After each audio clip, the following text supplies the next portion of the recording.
event is not just an opportunity to hear from Dr. Tripathi sir, Joseph sir, or Indra ma'am, but also a platform for engaging discussions on the importance of archaeology in contemporary society. So please welcome the Additional Director General of Archaeology Survey of India, Dr. Tripathi sir, on his stage.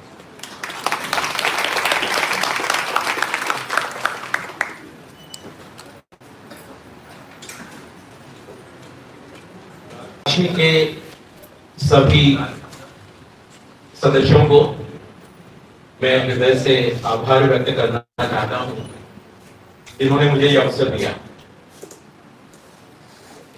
और मुझे खुशी है कि सुबह का कार्यक्रम थोड़ा देर से शुरू हुआ जिससे मुझे वक्ता को भी सुनने का मौका मिला, नहीं तो मैंने एक बहुत महत्वपूर्ण उद्बोधन जो है वो मुझसे शायद छूट गया होगा। मुझे जो टॉपिक दिया था retracing the Indian way of seeing art and aesthetics, आप सभी की अनुमति से मैं इससे थोड़ा सा और आगे जाने का प्रयास करूंगा और मेरी कोशिश होगी आपसे एक वार्तालाप स्थापित करने की जहां आप लोग कुछ बिंदुओं पर विचार करने का प्रयास करें। सबसे पहला तो ये खुशी की बात है कि आज हम इंडियन नॉलेज सिस्टम पे चर्चा कर रहे हैं और हमको इंडियन नॉलेज सिस्टम पे बात करते हुए किसी प्रकार की झिझक नहीं होती, हीनता का भाव नहीं होता, बल्कि एक गर्व की अनुभूति हो रही है। लेकिन इसी के साथ जो उसका दूसरा पहलू है कि स्वतंत्र होने के लगभग 7 दशक के बाद अब हम जो है भारतीय ज्ञान परंपरा की बात करते हैं। एक बहुत बड़ा समय चला गया जब हम ये महसूस करते रहे कि हमें तो ज्ञान था ही नहीं, या ज्ञान जो है यानी ज्ञान की सरस्वती जो है वो पश्चिम से प्रवाहित होती थी और वहां से सारा ज्ञान जो है वो हमारे पास आता था, क्योंकि हम लोगों को यही सिखाया गया था। और आज भी बहुत कुछ जो हमारी जो सिस्टम है मोर और लेस उसी ढर्रे पे है, परिवर्तन आ रहे हैं, लेकिन वो परिवर्तन जो है वो थोड़े स्लो है। मैं इन्हीं कुछ बिंदुओं पर आपका ध्यान आकर्षित कराना चाहूंगा जिसमें मुझे लगता है कि बाकी के जो सदस्य हैं, जहां तक भारतीय ज्ञान परंपरा का सवाल है, वो मुझसे ज्यादा जानते होंगे, इसलिए उस विषय पे मुझे ज्यादा कुछ कहने की जरूरत पड़ेगी नहीं। हाँ, लेकिन I will touch upon a few aspects of history and archaeology, which also include art and aesthetics, Ayodhya, Dwarika, Kashi, तो उसके बारे में हम लोग थोड़ी सी बात करेंगे और पीछे ये देखने का कोशिश करेंगे कि आज जो हमारी वर्तमान स्थिति है, प्रगति या पिछड़ापन जो भी हम कहें, उसके कारण क्या है। प्रायः हम लोग व्हाट, व्हेन, वेयर की चर्चा करते हैं, वो बस यही हो जाते हैं। हम लोग जो है व्हाई एंड हाउ को जनरली छोड़ देते हैं। और as an archaeologist I tell you, when I join, हमको भी ये बताया गया था कि you are not supposed to venture in that field, वो आपको नहीं करना है, आप डॉक्यूमेंट करिए, छोड़ दीजिए, बस ये आपका काम खत्म हो गया। और ये जो परंपरा है वो हमको जो है विरासत में मिली थी, जिसके बारे में हम लोग चर्चा करेंगे। जहां तक हम ज्ञान परंपरा की बात करते हैं, इसमें कोई संदेह नहीं है कि भारतीय परंपरा में ज्ञान सर्वोपरि रहा है। हमारे लिए वेद जो है वो सबसे उच्च कोटि का ज्ञान है और वेद का अर्थ ही होता है ज्ञान, आई मीन टू टेल। तो ज्ञान जो है वो हमारे लिए सर्वोपरि रहा। लोग उसको एक पुस्तक मानते हैं, प्रायः उसे समझ भी नहीं पाते, उसके बारे में भी बात करेंगे, क्योंकि ये जो वेस्टर्न पद्धति थी वो पढ़ना तो सिखाती है, समझना नहीं सिखाती। और ऐसा नहीं है कि उस पद्धति में ऐसा नहीं था, लेकिन भारतीयों को समझने से दूर रखा गया। Macaulay was a brilliant person, यानी उसके जैसा महात्मा या महर्षि विरले ही होते हैं। जैसे हमारे जो ऋषि मुनि हुआ करते थे उसकी कैटेगरी का है। एक अकेले आदमी ने करोड़ों लोगों को ऐसा कंट्रोल करके रखा कि तभी नहीं, जब अंग्रेज राज कर रहे थे, आज भी वो कहीं हमारे दिमाग में बैठा हुआ है और हमारे सोचने की जो पद्धति है उसको कंट्रोल कर रहा है। ये कोई छोटा अचीवमेंट नहीं है, हमारे लिए वो हानिकारक है, लेकिन उसका जो उद्देश्य था उसमें वो सफल होता है। तो उसने हमारी सोच को ही प्रकट कर दिया। जो पूर्व वक्ता थे वो जो कह रहे थे कि हम किस भाषा में सोचते हैं, उसका बहुत बड़ा फर्क पड़ता है हमारे आचरण पे, और ये बात बिल्कुल सच है।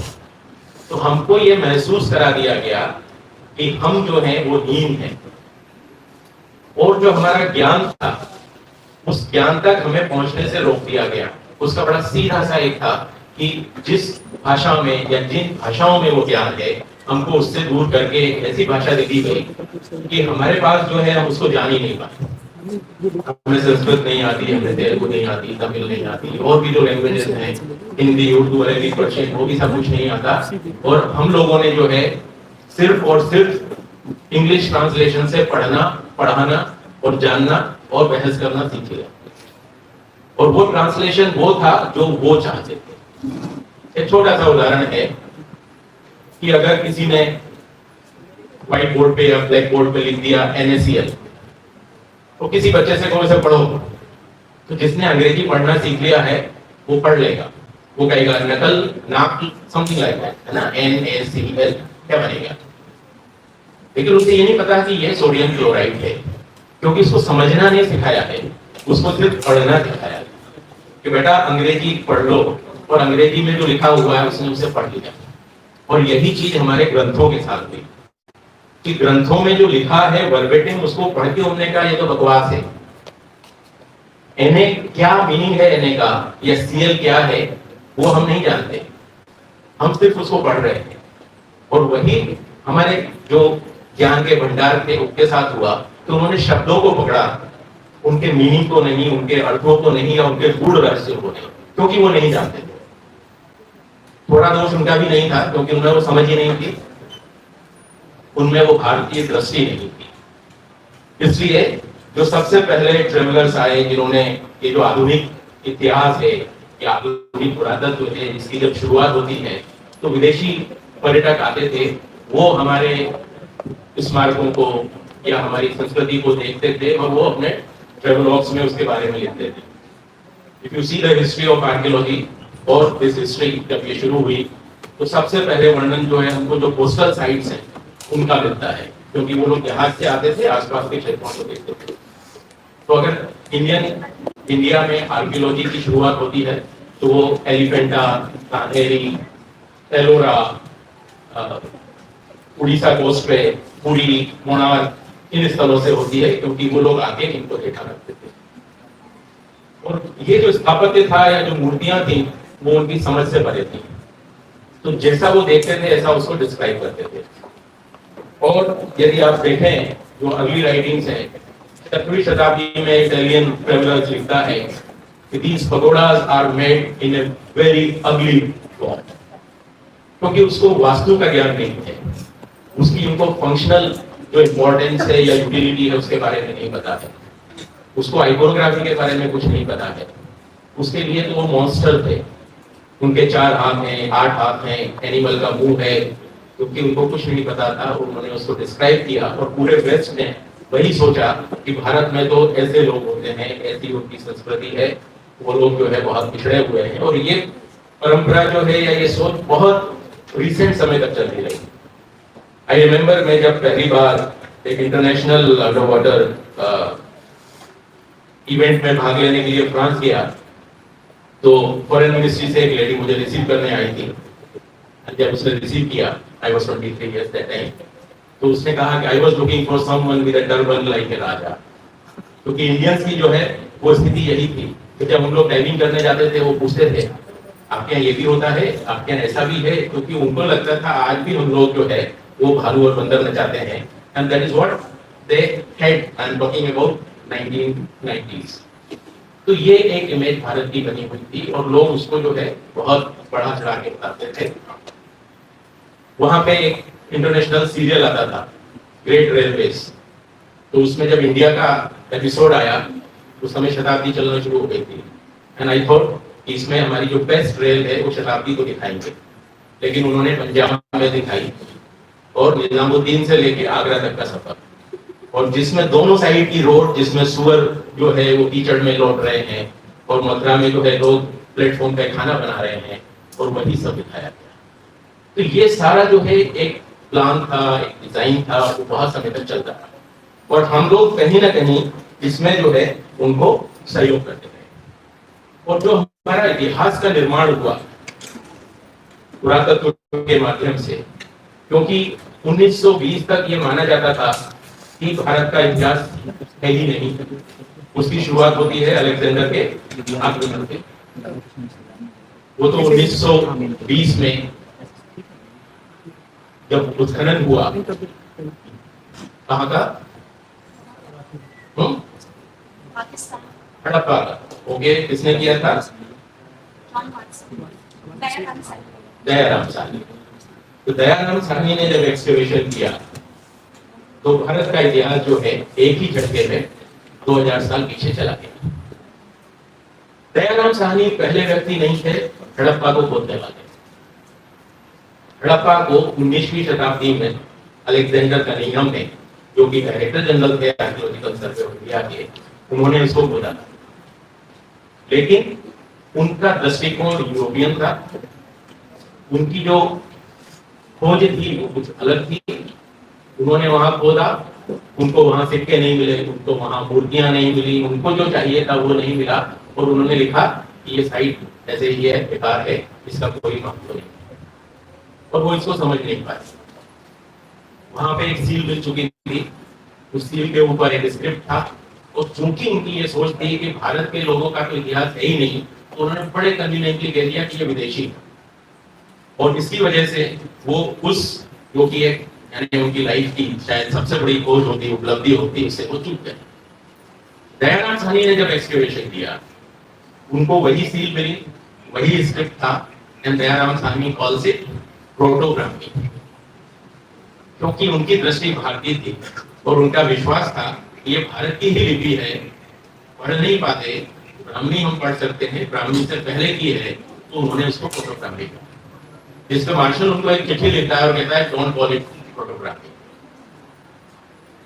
उसके बाद आर डी बनर्जी ने मोहनजोदड़ो खोदा, लेकिन मार्शल ने फिर उसको पब्लिश किया 1924 में इलस्ट्रेटेड लंदन न्यूज में, और वहां उसकी वो डिस्कवरी क्लेम की गई। और आज सारा विश्व जो है कुछ भारतीयों को छोड़ के यही कहता है कि हड़प्पन सिविलाइजेशन की खोज जो है वो जॉन मार्शल ने की, या हड़प्पा का उत्खनन मार्शल ने कराया। और दुर्भाग्य की बात है कि हम भारतीय भी अपने भारतीय पुरातत्वविद को इसका श्रेय नहीं देते, क्योंकि हमको किताबों में वही पढ़ाया जाता है, और हम जो है हमको इसे स्वीकारने में भी कष्ट नहीं होता कि किसी यूरोपियन ने हमको जो है ये बताया। और यहाँ इतिहास में एक बार और झांकने की जरूरत है कि जॉन मार्शल अपनी पहली रिपोर्ट में बड़ा स्पष्ट रूप से लिखता है कि भारतीयों का काम है कि वो फील्ड में जाके काम करें, तबलीग करें, उनको डॉक्यूमेंट करके रिपोर्ट करें, इनका इंटरप्रिटेशन यूरोपियन और अमेरिकन स्कॉलर करें। It was very clear. और वो जो परंपरा चल रही थी, बॉडीमन व्हीलर ने उसे आगे बढ़ाया, और उसने जो एक पद्धति हमको दी, लेकिन इंटरप्रिटेशन हमको नहीं सिखाया।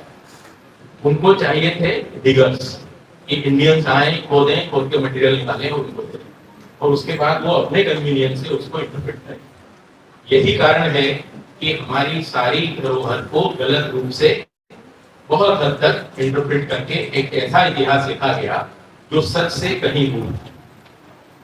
और आज जरूरत है कि जब हम इंडियन नॉलेज सिस्टम की बात कर रहे हैं, हम इसको भी देखें, और जो इंटरप्रिटेशंस पहले हुए हैं उसकी हम री इंटरप्रिटेशन करें, और जो हिस्ट्री लिखी गई है उस हिस्ट्री को छोड़ के हम इतिहास की बात करें। मैं आज की गई इतिहास और हिस्ट्री में क्या अंतर है? इतिहास और हिस्ट्री में जमीन आसमान का अंतर है। इतिहास हिस्ट्री नहीं है, हिस्ट्री इतिहास है। लेकिन हमको पढ़ाया यह जाता है कि डिपार्टमेंट ऑफ हिस्ट्री इतिहास विभाग। इतिहास एक डेफिनेशन है, इतिहास what indeed has happened. उसमें कोई कंपल्शन नहीं है कि आपके पास रिटर्न रिकॉर्ड है या रिटर्न रिकॉर्ड नहीं। जो हुआ वो हुआ। आप में से अपने परिवार की हिस्ट्री सबसे अच्छी किसको मालूम है? Anyone who knows history of 2, 3, 4, 5 generation? Anyone? हाँ, बताइए। आपके फादर का नाम? सतीश चंद्र। ग्रैंडफादर का? राधेलाल। ग्रेट ग्रैंडफादर का? Shri Ram. Great great grandfather का? देवी राम। फर्दर नहीं पता। उनका कोई बर्थ सर्टिफिकेट है, कोई रिटर्न रिकॉर्ड है? तो हिस्ट्री के हिसाब से इनकी 4 जनरेशन के पहले कुछ हुआ ही नहीं। हिस्ट्री यही कहती है कि अगर लिखित प्रमाण नहीं है, लिखित नहीं है, तो वो हुआ ही नहीं। तो यानी यहाँ हम जितने लोग बैठे हैं, हमारे परिवार का इतिहास जो है वो 4, 5, 6 जनरेशन से पहले जा ही नहीं सकता, क्योंकि हमारे पास रिटर्न रिकॉर्ड नहीं है। हमें उनके नाम नहीं पता, उनके जो स्थान भी नहीं पता होंगे, तो उसके हिसाब से वो इतिहास था ही नहीं, वो तो मैथोलॉजी हो गया। और 5 जनरेशन पहले जो हमारे ग्रेट ग्रेट ग्रैंडफादर थे, वो कहीं आसमान से टपक के आ गए, क्योंकि उनके फादर मदर थे ही नहीं पेरेंट्स। ऐसे ही होगा ना। इतिहास की डेफिनेशन हमको यही सिखाती है, सॉरी हिस्ट्री की डेफिनेशन। लेकिन इतिहास कहता है कि हमारी 100, 200, 500, 1000 जनरेशन से आ रही होगी, इसमें किसी को कोई संदेह नहीं। अगर आज मैं एग्जिस्ट करता हूं, तो इसका मतलब है कि होमो सेपियन के समय से मेरा लिनियज चल रहा है, और जिसके बारे में मुझे जानकारी नहीं है। तो absence of evidence is not evidence of absence. थोड़ी सीधी सी बात। हमको ये कहा गया कि अब एविडेंस ही नहीं है, यानी कुछ है ही नहीं। लेकिन क्या हर चीज का एविडेंस होता है? और अगर एविडेंस होता भी है तो वो कैसा होता है? आर्कियोलॉजी जो शब्द है, आई एम श्योर कि आपको उसकी डेफिनेशन पता है, और उसकी डेफिनेशन, उसका जो स्पेलिंग है पता है, और उसकी स्पेलिंग अपने आप में कुछ कहती है। वो ए से शुरू होके वाई पे खत्म हो जाता है, उसमें जेड नहीं है। यानी पुरातत्व में हमेशा कुछ और की संभावना रहती है, तो आप उसमें हमेशा कभी भी कुछ न कुछ जोड़ सकते हैं। कभी ऐसा नहीं होगा कि आपने आर्कियोलॉजी से या एविडेंस के बेस पे कुछ निकाला, दैट्स द फाइनल ब्रह्म सत्य। ऐसा नहीं हो सकता। तो समय के साथ उसमें एडिशंस होते रहते हैं, मॉडिफिकेशंस होते रहते हैं। जैसे कि 1920 तक हम मानते थे हमारा इतिहास 4th सेंचुरी बीसी से ही से होता है। आज हम जानते हैं कि वो 5th मिलेनियम बीसी तक जा रहा है, और निश्चय ही उससे पहले भी जा सकता है। कल हम जब और खोज करेंगे तो हमें उसके बारे में भी जानकारी मिलेगी। तो आर्कियोलॉजी में 3 चीज इंपॉर्टेंट होती हैं: antiquity, action and actor. Most of the archaeologists and archaeological work stop on antiquity. वहां से क्या मिला, हम लोग बस वहीं रुक जाते हैं। जहां पे खुदाई हुई थी उसमें ये मिला, ये मिला, ये मिला, ये मिला, उसका बना हुआ था, इसका बना हुआ था, एंड हमको लगता है कि ये आर्कियोलॉजी हो गई, क्योंकि हमको वही आर्कियोलॉजी दिखाई दी। लेकिन वो सब जो मिला है वो सिर्फ पहला स्टेप है। उसके माध्यम से हमको ये जानना है कि उसका उपयोग क्या था, उससे क्या हो रहा था। और जब हम ये जान जाते हैं कि उससे क्या हो रहा था, तो फिर हमें ये जानना है कि उसका उपयोग कौन कर रहे थे, उसको बनाने वाले कौन थे, उसका उपयोग करने वाले कौन थे। That is what the final objective of any archaeological research is. कि उन सोसाइटीज तक पहुंचना, उन व्यक्तियों तक पहुंचना जो एग्जिस्ट नहीं करते, उनके द्वारा बनाए हुए या उपयोग किए हुए जो अवशेष हैं वो हमको मिल रहे हैं। तो अवशेष एक माध्यम है, लेकिन इस विषय में हमने माध्यम को जो है डेस्टिनेशन मान लिया। आप किसी भी संग्रहालय में चले जाइए भारत के, वहां पे आपको एक लेवल लिखा हुआ मिलेगा। मान लीजिए विष्णु की मूर्ति है, लिखा होगा Vishnu stone Pala period from Bengal, उसका नंबर शंबर होगा। बस क्या, कहां से, कब का, मेजरमेंट्स दिया। इसके बियॉन्ड आपको कोई जानकारी नहीं मिलती। जबकि वो क्यों है, क्या बताती है, क्या उसका सिग्निफिकेंस है, क्यों बनाई गई, हमको क्यों में जाना है। लेकिन ये जो क्यों चीज है, उसको हमारी जो शिक्षा व्यवस्था है वो डे 1 पे खत्म कर देती है। जब एक छोटा बच्चा होता है वो बहुत सारे क्वेश्चन पूछता है घर में, और जिस दिन उसको एक मिलीमीटर बना के लाल टाई लगा के स्कूल में भेजा जाता है तो जो है मिस आके सबसे पहली चीज कहती है साइलेंस इन द क्लास, मुंह बंद। अब आप बोलेंगे नहीं, पूछेंगे नहीं, मिस आके जो पढ़ाएंगी या सर आके जो पढ़ाएंगे बस आपको वही लिख के ले जाना है, उसका रट्टा मारना है और लाके वही बताना है। और मिस अगर कहते हैं 2 + 2 = 5, बच्चा घर में जाके पेरेंट्स से लड़ेगा कि मेरी मिस ने तो कहा है कि 2 + 2 = 5 होता है, आप गलत बता रहे हैं। That is what our education system is. एक अच्छी क्लास वो होना चाहिए जहां बहुत शोर हो रहा है, हर कोई अपनी बात को कह रहा है, उसका समाधान पा रहा है, लेकिन हम बच्चे को सबसे पहले कहते हैं सोचना बंद करो, जो तुमको बताया जा रहा है तुमको बस उसी को मानना है। That is what our mental setup starts. उसमें फिर हम जो इसने ये कहा, इसने ये कहा, इसने ये कहा, हम उसको कोट करते हैं, लिखते हैं, मान लेते हैं, काम खत्म होता है। एंड देन वी बिकम आशु विश्वासी, ये जिसे कहते हैं क्रेडुलस, कि भाई प्रोमिला ठाकुर ने कहा है तो सही होगा, अगर आदित्य त्रिपाठी ने कहा है तो सही होगा, भैया आत्मनिष्ठ है ना। तो हम क्वेश्चन करना पड़ता है और यहाँ हमारी ज्ञान परंपरा का पूरी धज्जियां उड़ जाती हैं। तो सबसे पहली चीज है कि हम जो है क्वेश्चन करें। क्योंकि मेरा विषय अंडर वाटर से रिलेटेड है, तो I just want to touch upon few things, particularly maritime activities, कि हमारी जो समुद्री परंपराएं थी बहुत विकसित थी। तो वाय समुद्री परंपराएं, क्योंकि बोट या शिप जो होता है वो किसी भी समाज का जो है उसकी साइंस के एडवांसमेंट का एक पैमाना होता है, because it is the biggest moving machine in any period. तो जो बेस्ट टेक्नोलॉजी और बेस्ट आर्ट अगर आपको कहीं मिलती है तो वो आपको मिलेगी शिप्स में, and they are the biggest moving machine. जो भी साइंस का एडवांसमेंट होगा वो आपको वहां देखने को मिलता है। और ये जो हमारी परंपरा थी वो पिछले कई हजार सालों से जीवित है।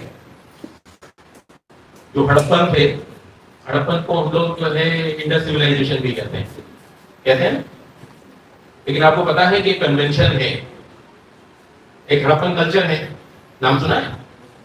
एक पहाड़ कल्चर है, कायथा कल्चर है, जोरवे कल्चर है। ये क्या है? वो जगह है जहां पे पहली बार इस कल्चर के प्रमाण मिले थे। ऐसे ही विश्व में 4 पुरानी सभ्यताएं हैं। चाइनीज सिविलाइजेशन है जो चाइना में मिली, मेसोपोटामिया में जो मिली वो मेसोपोटामियन सिविलाइजेशन है, इजिप्ट में जो मिली वो इजिप्शियन सिविलाइजेशन है, लेकिन भारत में जो मिली वो इंडियन सिविलाइजेशन नहीं है, वो इंडस सिविलाइजेशन है। कभी सोचा?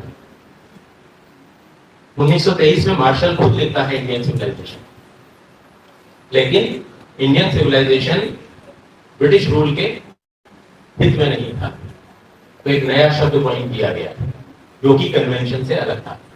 बाद में उसको बदल देता है इंडस सिविलाइजेशन, जिससे भारतीयों को कभी इस बात का एहसास ही नहीं हो कि हमारी सभ्यता इतनी गलत थी। वो एक नदी में से निकल के आ गई, वो भारतीयों से नहीं आई थी, वो भारत की नहीं थी। So this is how the brain games are played. और इन चीजों को सोचने समझने की जरूरत है कि ये छोटी छोटी चीजें जो है एक बहुत बड़ा प्रभाव डालती है। तो हड़प्पन सिविलाइजेशन या इंडियन सिविलाइजेशन कहें, उसके समय से ही हम लोग जो है बहुत उन्नत किस्म के जहाज बनाते थे जो समुद्र के पार जाया करते थे, जिसके प्रमाण कई रूपों में हमारे पास उपलब्ध है। और जो जहाज बनाने की कला है वो मेसोलिथिक पीरियड से ही शुरू हो जाती है और वो अनवरत चलती रही है। तो ये एक फील्ड है जो हमको ये बताती है कि हमारा विज्ञान, हमारी कला और हमारे अंतरराष्ट्रीय संबंध कितने विकसित है। I am not going in detail of that.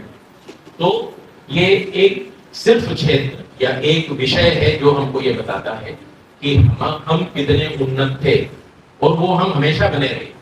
Even जब अंग्रेज आए तब भी भारत की जो है शिप बिल्डिंग टेक्नोलॉजी थी, that was much better than the British, जिसको उन्होंने सिस्टमेटिकली खत्म किया। और ये कैसे किया? बहुत ही अच्छे से किया। और इसका बेस्ट एग्जांपल है जो हमारा इतिहास का कालक्रम है। इतिहास को हम 3 भागों में बांटते हैं, कोई बताएगा? Ancient, medieval and modern. Perfect, किसी को कोई परेशानी नहीं है इससे? इसमें कोई परेशानी नहीं है? मुझे है। Ancient something which is useless, पुराना, है ना, नो मोर रिलेवेंट, उसको हमें एंशिएंट कहते हैं। तो जो हमारी मूल इतिहास है वो हो गया एंशिएंट, यानी आउटडेटेड, बाईगोन इरा का, पुराना, बहुत पहले का, जिसका आज कोई रिलेवेंस नहीं बचा। किसी बच्चे को घर में 2 खिलौने लेके जाइए, एक नया और एक पुराना, और उससे कहना बेटा क्या लोगे या बेटी क्या लोगे, वो दौड़ के जाके नया लेगा। ये ह्यूमन साइकोलॉजी है कि हम पुराने को नहीं यूज करते, हम नए की तरफ भागते। तो जो हमारी मूल परंपरा थी, जो हमारा मूल ज्ञान है, उसको एंशिएंट कह दिया गया कि आज के समाज में उसकी जरूरत नहीं बची। वो हमारे सबकॉन्शियस में ये बात आती है। फिर आ गया मेडिवल, मार काट, बार्बरिज्म, खून खराबा, सब कुछ चला। और जिस दिन भारत गुलाम होना शुरू हुआ, हम आधुनिक हो गए। 1757 में प्लासी में जब अंग्रेज जीतते हैं, उस दिन से मॉडर्न हिस्ट्री शुरू हो जाती है। तो गुलामी यानी गुलाम होना मॉडर्न होना है। हम जिसको कहते हैं ये हमारा आधुनिक भारत है या आधुनिक भारत का इतिहास है, वो गुलामी का इतिहास है। तो हम गुलामी को इक्वेट कर रहे हैं आधुनिकता से। और हर आदमी आधुनिक होना चाहता है, तो हम विलिंगली गुलाम हो रहे हैं। भाई मुझे आधुनिक होना है, यानी मुझे विलिंगली गुलाम बनना है। तो this is how we accepted things. तो जो सुबह पहले वक्ता कह रहे थे ना कि हम क्या सोचते हैं, क्या बोलते हैं, क्या लिखते हैं, वो हमारे सोच को प्रभावित करता है। और यही उन्होंने किया कि उन्होंने हमको विलिंगली ऐसा दिया कि हम खुद अपने आप को नीचे ले जाएं और खुशी खुशी ले जाएं, बिना ये कहे हुए कि कोई हम पे जबरदस्ती कर रहा है। तो आज जरूरत है कि जब हम भारत के ज्ञान के बारे में सोचें, हम इन सब विषयों को सोचें, उनको डिटेल में एनालाइज करें और समझने का प्रयास करें कि हम किस दिशा में जा रहे हैं। इसी एक प्रश्न के साथ मैं आपको छोड़ता हूँ। मुझे निश्चय है, भरोसा है कि जो मैंने 2-4 बातें कही हैं, अगली बार अगर कभी हम लोग मुलाकात हुई तो आपसे मुझे 8-10 नई बातें ऐसे ही सुनने को मिलेंगी। धन्यवाद।